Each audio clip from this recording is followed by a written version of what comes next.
Hello everyone, welcome to my channel, and I hope you're having a good day. First off, let me introduce myself and give you an idea of who I am. I'm a casual streamer, and I'm a pretty serious raider in Final Fantasy. Decided that, honestly, I need to improve myself, so this will be the first in a series of guides. And if you like the format, I'd really like you to let me know. And if you have any suggestions, please also let me know. Anyways, let's get started.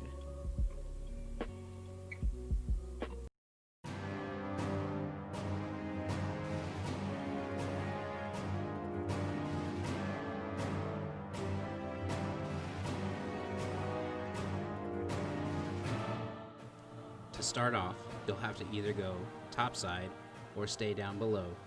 To go topside, go either left or right, down the stairs, and up the ladder. Topside, we'll be fighting Brionac, and that's what we're going to cover in this particular video.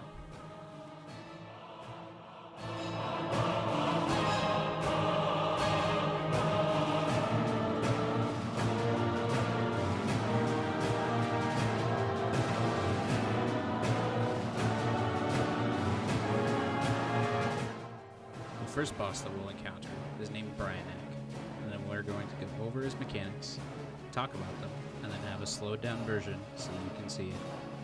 The first mechanic that we're going to run into is Electric Anvil. This is a tank buster that's pretty standard, just cool down through it.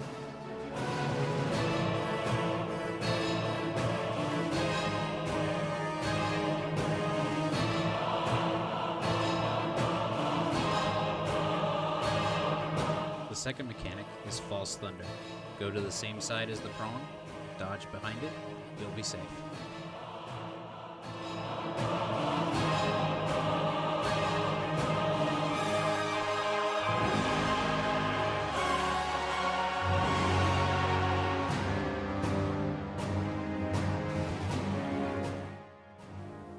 Anti-War Machina weaponry is an add phase that spawns the Magitech core.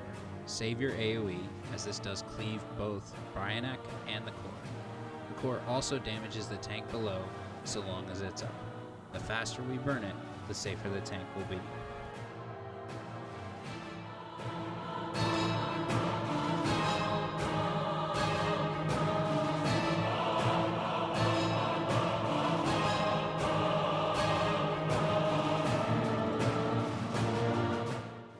Lightning Shower is a standard raid-wide AoE. Heal through it and keep moving.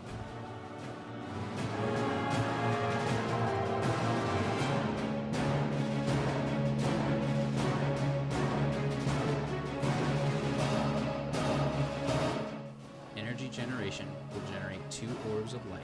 Stand on top of them to be in the safest location. You can greed up in the front center, but it's better to stay with the grid.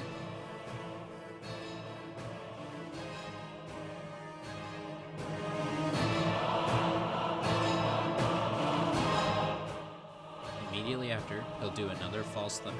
Go behind the arm, and you'll be safe. Keep in mind, this can be either far or close.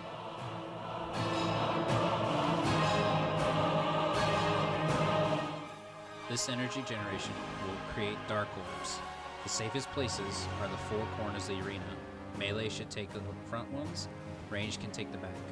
Honestly, you can take any of them, because it's safe in all 4 corners.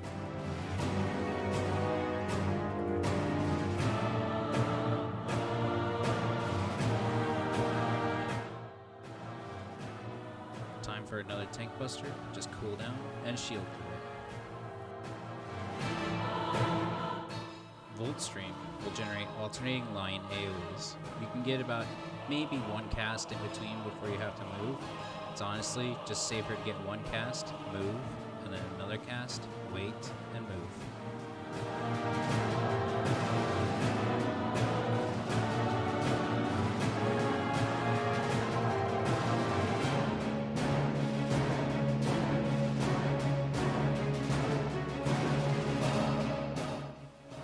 This energy generation is going to have a twist.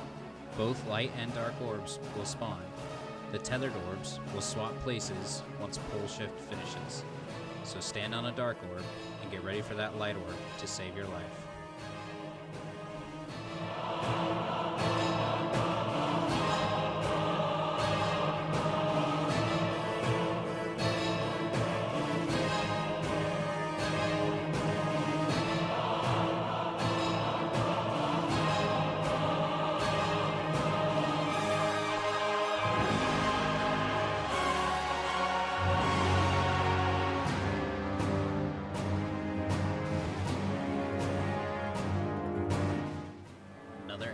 twice. Save your AoEs, kill the ad, and then move back on to Brionac. Nothing really special happens here.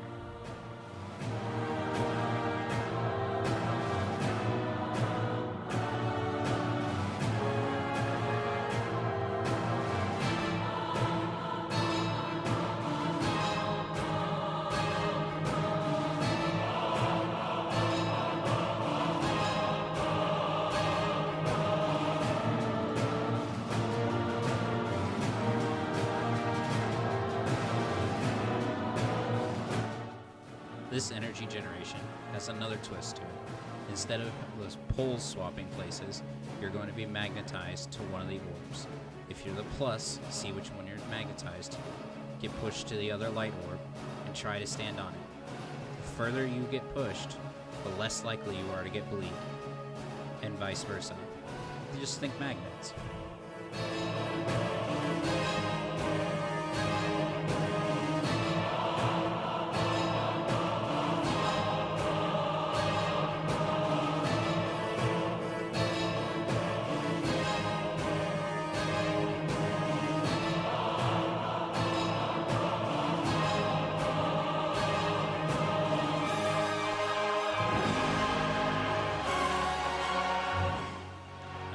Stream, and we're nearly there. You can see that I get hit here because I was being too impatient. Don't be like me.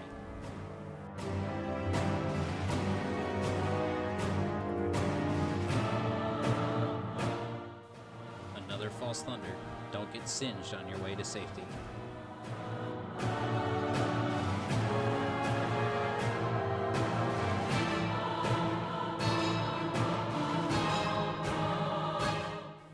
At this point, Brionac will cycle through all of his mechanics until you kill him.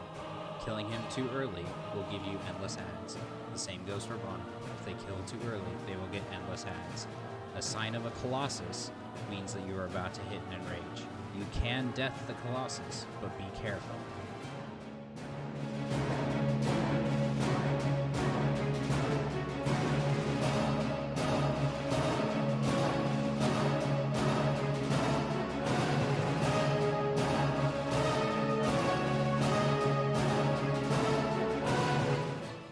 Once both bosses have fallen, you have officially cleared the first encounter. Please note that these things do not have to die at the same time. You can have up to, I believe, 3 minutes in between each kill. So try to keep them close, but try not to just absolutely murder them either.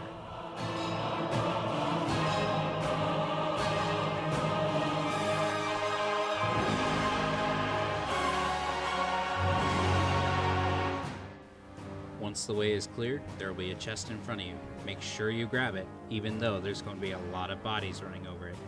Some of the things that can drop are augmentation items, the music, or the Helldiver minion.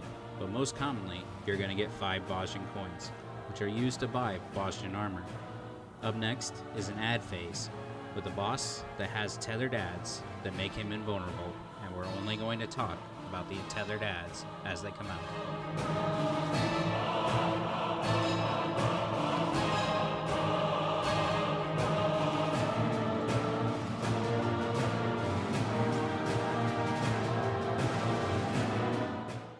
The Cerberus here have nothing really special about them. Just nuke them down and then start damaging Avalea. The next things he will summon are Fenrir, which can be death, but need to be interrupted to prevent Lunar Cry from happening.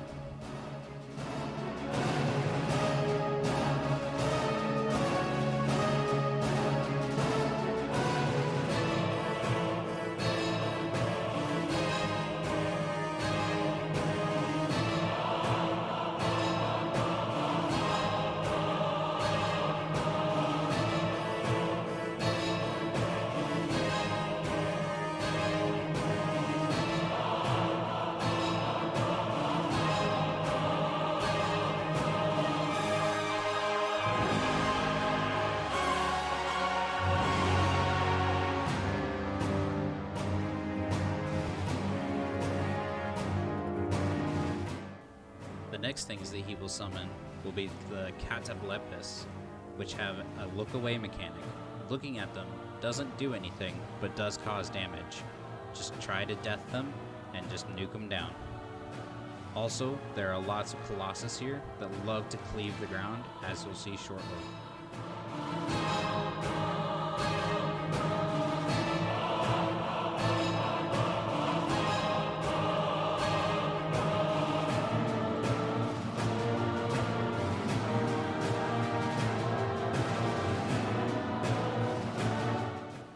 With these adds down, just kill Avaleo, and then we're going to split up into individual parties. The parties need to go northeast, east, southeast, northwest, west, and southwest. East and west are on the main floor, while northeast, southeast, northwest, and southwest are all upstairs and on the second floor.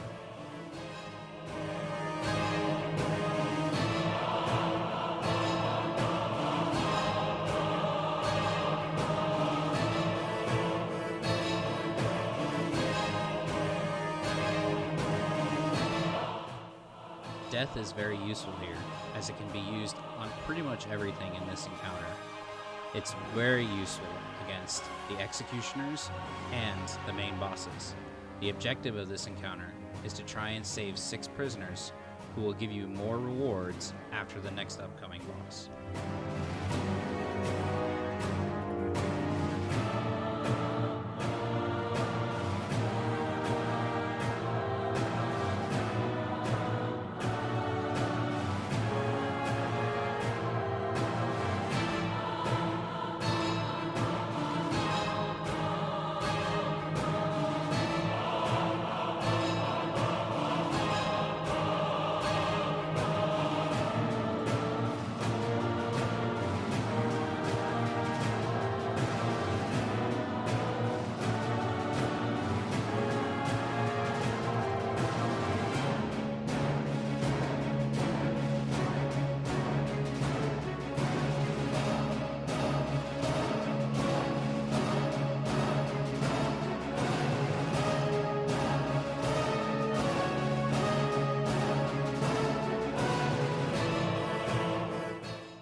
There are either 1 or 2 bosses guarding a button. 1 bosses can be deathed, and 2 bosses can also be deathed. It's very important that you take out the Beastmaster first, as it buffs their pet. Once you kill all the bosses, step on the buttons, and once all 6 buttons have people on them, the door will open, and a Magitech armor will come walking out. Kill the Magitech armor, and then we can move on to the second boss.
Our second boss is a Dramelech, the Sagittarius Esper.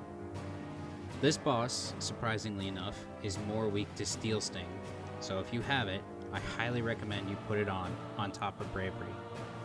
This boss will give you 3 elements at the beginning that will determine how the rest of the fight goes.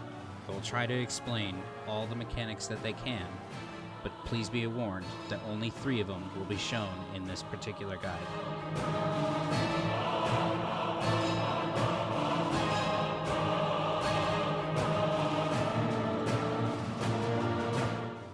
In this text box, he tells you all the elements that you can run into: lightning, fire, earth, ice, water, and wind. Holy 4 is a raid wide.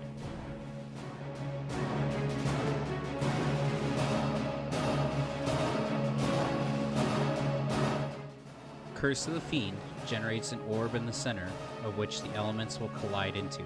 The first one will always be water, which is a mild knockback. Stand on top of the orb and you'll be safe.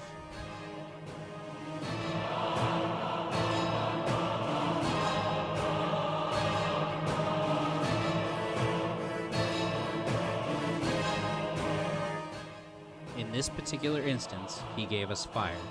Fire gives you the effect of pyretic. So, when you see the orbs about to collide, stop doing literally everything. Think of it like stillness for those of you that have done tea.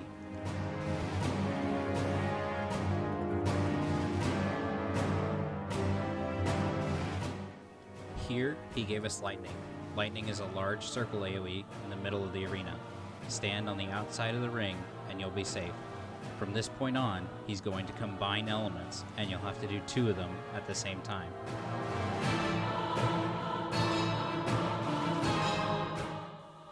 Burst 2 is an interesting mechanic. Look for the 2 orbs on the edge of the arena, and go to the opposite intercardinal from them. There you will be safe. As a note, you can use the corners of the intercardinals on the very inner circle as a max melee range. Please also note that standing between the orbs will cause you to get hit, as the lightning between them is a line AoE. Next, he's going to combine 2 of the elements from before. In this case, we got knockback and pyretic. So, stand on the center, put your weapon away, and just stand still and let pyretic fall off. The other elements you can get are ice, which is keep moving, wind, which gives you a circle AoE around the outside of the arena, and staying in the middle will keep you safe. Earth, which does earthquake. You can use the rings on the inside of the arena to determine where the earthquake will happen. This will also happen in tandem with other elements, so be aware that this is completely random, and be aware of the ones you can use.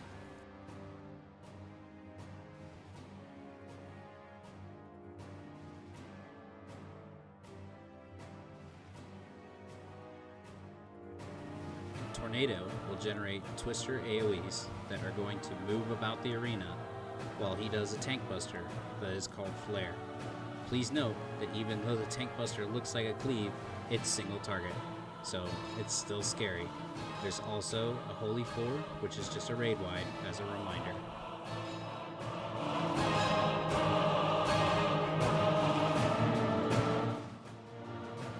This Curse of the Fiend will combine all 3 elements.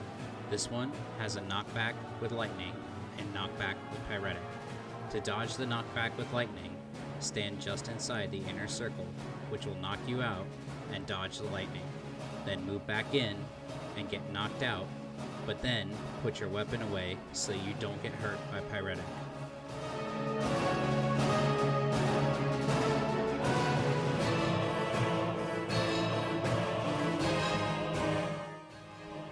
In this particular instance, we got Flare, Tornado, and Meteor because we were pushing him a little too fast.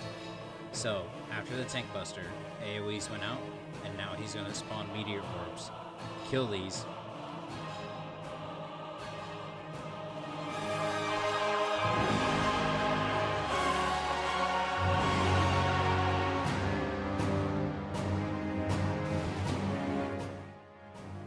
After Meteors will be another Burst 2.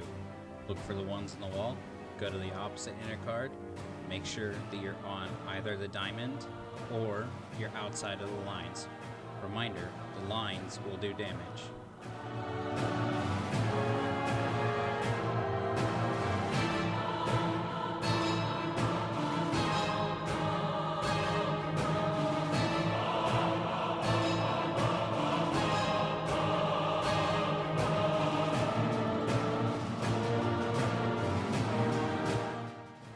Few more raid wides and he'll be dead.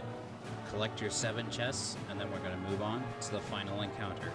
I hope you're as sick of this music as I am, because it's time to change tracks.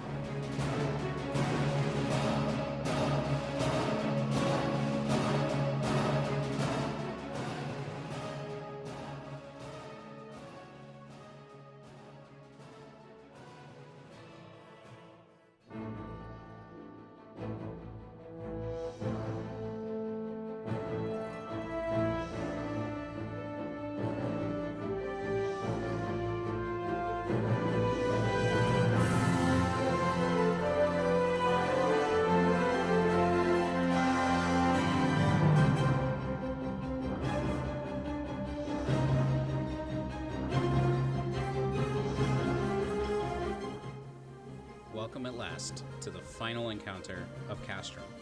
This video is only going to cover Dawon, as I didn't get selected to go up top. It's better to have people who are confident go top, but the average composition is 1 tank, 1 healer, and 6 DPS.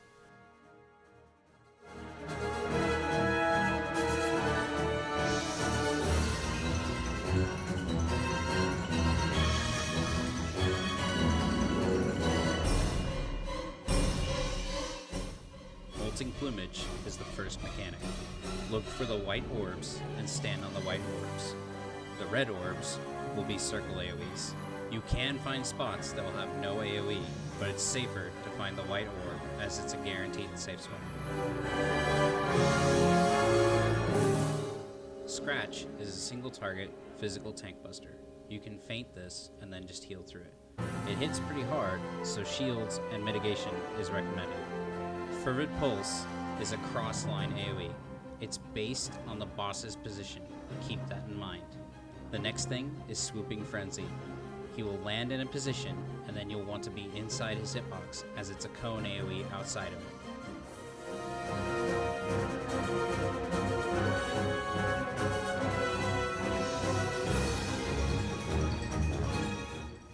Obey will combine Fervid and Swoop in a random order. We're going to call Fervid Cross and Swoop Circle. When he jumps to circle, you can stand on the AoE. It doesn't do enough to do any damage. Move out of the cross as it's based on the boss's position, and then move back into the other circle AoE. This could be cross, cross, circle, or etc.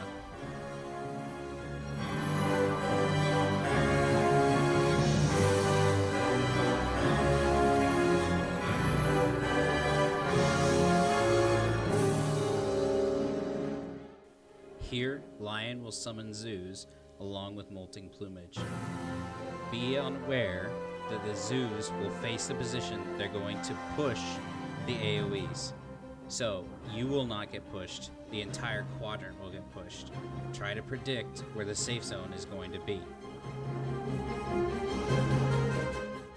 At this point in time, Dawon will use Pentagust. Pentagust is going to be his standard attack during ads phase, while the top group goes to fight Lion.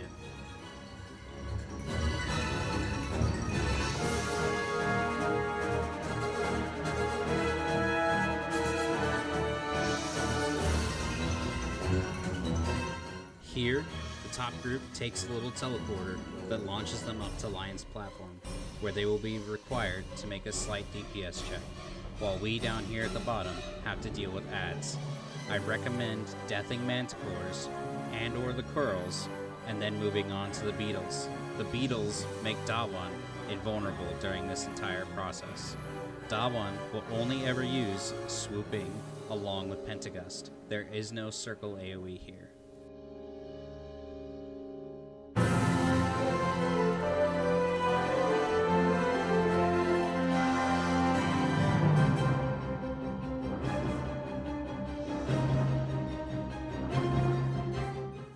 Once Lion has been defeated, the entire raid will get a 1-minute damage up called Warmonger.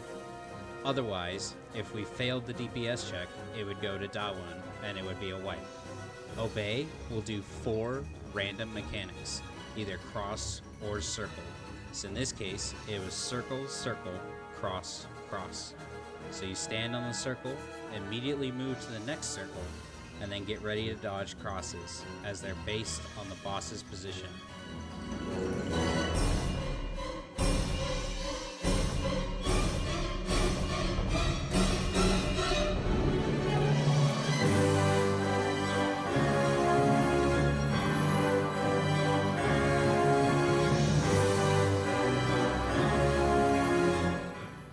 At this point, you've all but cleared the fight. Dawon is just going to cycle through all the mechanics you've already seen. So, pay attention to your surroundings, do some damage, and you'll make it out of this alive, and then you'll get to say that you cleared Castrum.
Well, that's it for this video. I really hope you enjoyed it, and if you didn't, let me know, or if you want something different, let me know as well. I really took a lot of time doing this, so please, please, please, please, if you have any ideas, or if you want to share your thoughts, let me know in the comment section. Otherwise, I'm going to go take a break, as this took way too long. So, I will talk to you all in the next video. Later.